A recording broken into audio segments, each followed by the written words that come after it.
Rick, next question is for you. Pretty big question. I'll save it just for you. Thank you. I think there's probably an argument to be made that the realtors of Texas and probably the U.S. have lost a little control of the data via the MLS, right? Well, to some aspect of it, right? People tend to go, instead of going straight to you to get to the MLS, there's other venues like Realtor.com or Zillow, even though I know it's not connected to Zillow, but the perception, like we talked about, is Zillow does have everything, right? That it's all up to date. What are you doing what extra are you doing to get to your clients and serving them better information? Well, I think we have to remember that Realtor.com is a consumer-facing site. So the data that is sent out through Zillow and Realtor.com is all limited because there's certain things that are limited in the state of Texas, and thank God that our legislature has allowed us to maintain our property rights. Mm-hmm. But we as realtors have to remember that our data source that is available through MLS is our most powerful tool, because that data can differentiate $10,000 in a sales price or a purchase price if it's run correctly. So I'm teaching my team on how to, if you're having trouble finding a home for a buyer in a certain price range, you circle market. You find that potential seller that's in that potential market, and we go to them and say, did you know that the market is doing this right now? And now's the opportunity to maximize sales price. And I've got a buyer, by the way, that I'd be interested. From a listing perspective, it's the same way. It's like, this is what the neighborhood's doing. Not every neighborhood in Austin is increasing, and the data is telling us that. So, and I shouldn't say Austin, I should say in our total MLS area, not every market is increasing at the rate that others are. So knowing that gives you the arsenal when you go in on a listing or a buyer consultation. So let me ask a question. I know you've been in multiple markets, Houston and in Austin too. Do you see any differences between those two markets and how they work? Yeah. Big time. Any good examples? Well, I mean, there's some paperwork differences. When I first started here, I didn't realize that there wasn't a huge database that I had to go to find MUD information. Multiple municipal utility districts are big in Southeast Texas. Every neighborhood has its own MUD, and that affects the tax rate, because the newer the neighborhood, the higher the tax rate. Here, there's one simple form that it's in a MUD. But it's also the approach, I think. There's affordability issues in Austin. So when you have a buyer on the hook that's in a certain price range, they can't dilly-dally. I mean, they've got to make a choice. In Houston, just from the sheer size of it, sometimes they don't have to make that choice as quickly. So, and again, it's based on certain price ranges. Gotcha. And one of the things I've been noticing around Austin too is the differential between certain neighborhoods and the taxes, property tax rates, can be anywhere from like 1.6% in some areas of Westlake, all the way up to 3.7% I've seen in some other neighborhoods, like newer neighborhoods. Do you think that's a concern, that some of these things are getting a little out of hand when it comes to property taxes? But and I'm not talking about the rate that they charge in certain neighborhoods. I mean, you can buy a more expensive house for a cheaper payment if you just watch the taxes, property taxes. Well, exactly, and I think that if we as realtors are not educating our buyers on the property taxes and what's built into that property tax, you have to look, and like I said, the MUD district in Harris or Southeast Texas was always the dominating factor. The newer the MUD district, typically the higher the tax rate, because those bonds were issued and they had to be repaid. So taxes are always a concern. I do think that what's happening in Travis County is that they are following the market and they're not considering the taxpayer base, and that's a political thing, not necessarily a social thing. But yeah, I think that taxes here have gone a little bit extreme, and a lot of people are buying new construction where they don't really realize what's about to happen, right? Well, in new construction, when you're working with buyers in new construction, guys, biggest advice I can give you is ask that builder, or do your own research and find out what other homes have sold in that neighborhood and how much the tax has gone up. Because unfortunately, a lot of times that tax rate that they quote is based on raw land at the acquisition to build that piece of property. And then that appraiser comes out, and the tax appraiser comes out, and boom, it's very shocking and can affect their escrows and what they're paying on a monthly basis. So, And it can affect them a lot too. yeah, that's caused entire neighborhoods to be blockbusted and become foreclosure zones in Houston. Don't say that word. All right, Keith, the next question is for you. It's kind of on the same line of the MLS question I had a minute ago. What are your thoughts on companies like Open Door, Redfin, Amazon, Zillow opening their own brokerages? So, first of all, let's say what is Open Door, right? Do you guys all know what Open Door is? You heard of it? It's really big in Dallas. There's a whole group of companies. There's another one now called Perch. There's another one called Door. And then Zillow is trying to get in, and I'll explain Zillow in a second. But they're all of these guys are going after a niche market. So what do I mean by that? These guys want, let's just say a family member died in Austin and somebody wants to unload it, right? They're gonna contact Door, Open Door, and now Zillow and say, will you purchase this property, right? So that's a niche of the marketplace. The other way they're trying to do it is a distressed house, and somebody's like, I just want it off, I don't wanna have to go through this.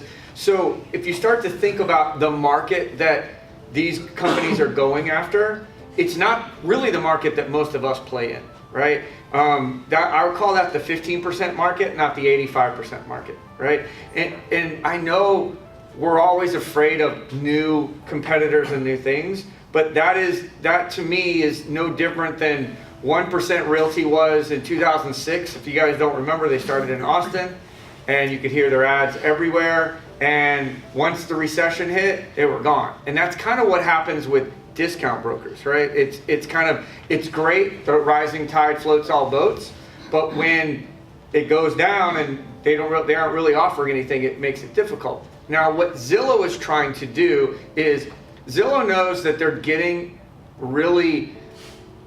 kind of, in my opinion, what I say AT&T used to get when they were the only phone company, right? They were a necessary evil. And I don't know that this new process has helped them. So they're claiming that someone comes in and they're going to get the buyer paid 3%. So they want the opportunity to be able to buy the property. So if someone goes on their website and says, hey, I'll take X amount for my property, Zillow, with their group of investors, will have the ability to go buy it first, right?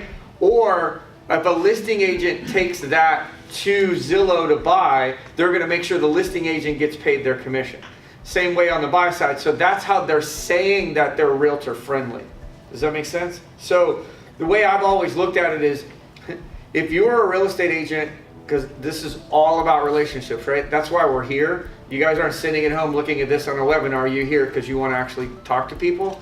As long as our relationships are strong, most of the United States, most of the world does not want to go do this by themselves, right? The engineer does, right? So they're going to try to find a way to go FISBO, go around you if you're the buyer's agent or whatever. Again, I call that 15% population, right? And you guys can tell me if I'm wrong, but that's we can be afraid, or we can kind of look at it and understand it. And from what I've seen in Dallas, as well as San Antonio and Corpus, it's a part of the market. But Dallas, for example, has a large distressed market. They have a large, just get it off my hands. I don't want to have to deal with anyone. And that's where Door comes in those types of scenarios, or Open Door, or whatever.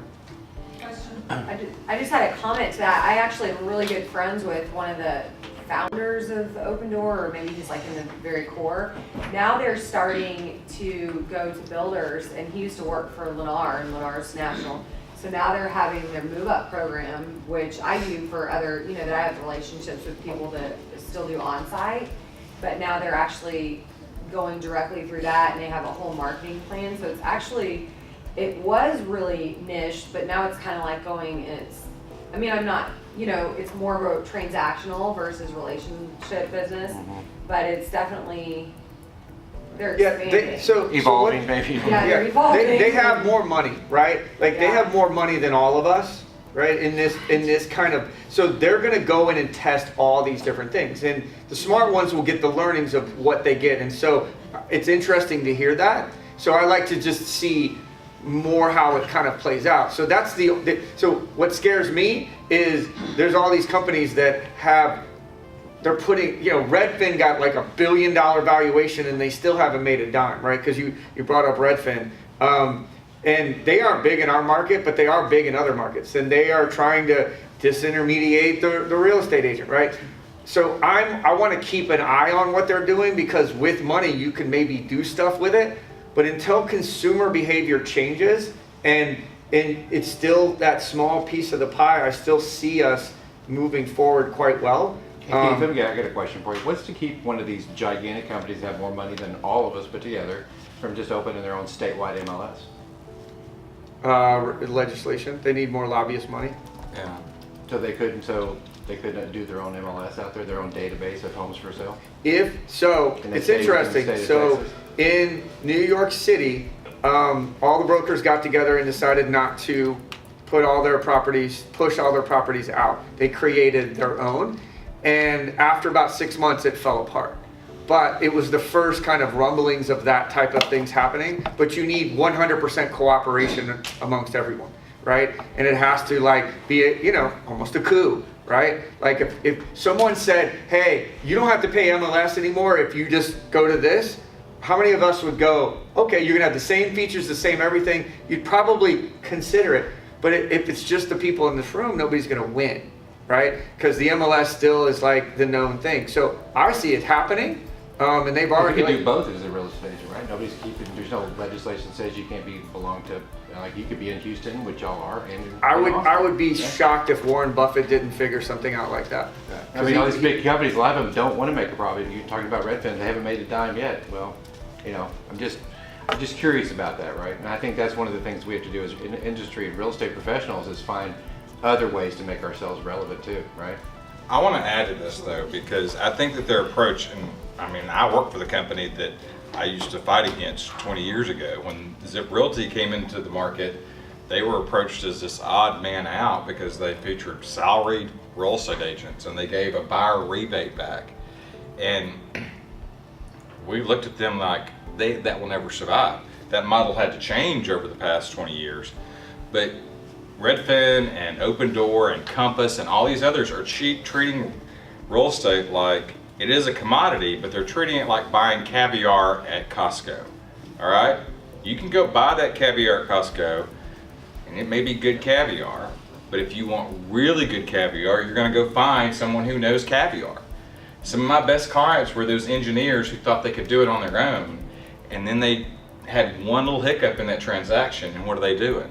They're coming back to us as the professional. Yeah, I didn't touch on Compass, but they got $450 million, and what they do is instead of the traditional way of going in and trying to recruit agents, they go in and buy agents. Yeah. Just so you guys, when they come here and you kind of get it, because they're already doing it in Dallas. But if you're a $20 million agent, they'll buy you out, say you don't pay any commissions for like 4 or 5 years, but you're now you owe everything to them. You can't go anywhere. So that's how they get this figurehead that they look like they're a really expensive brokerage because they took all the top agents, but it's kind of a smoke and mirrors. So they're just taking a different approach of how they enter into a market. So just watch out. They'll be here sooner than But it'll be interesting to see how their ICA agreement really considers them as an independent contractor, because oh no, this is only the top people. Everybody else has a normal ICA.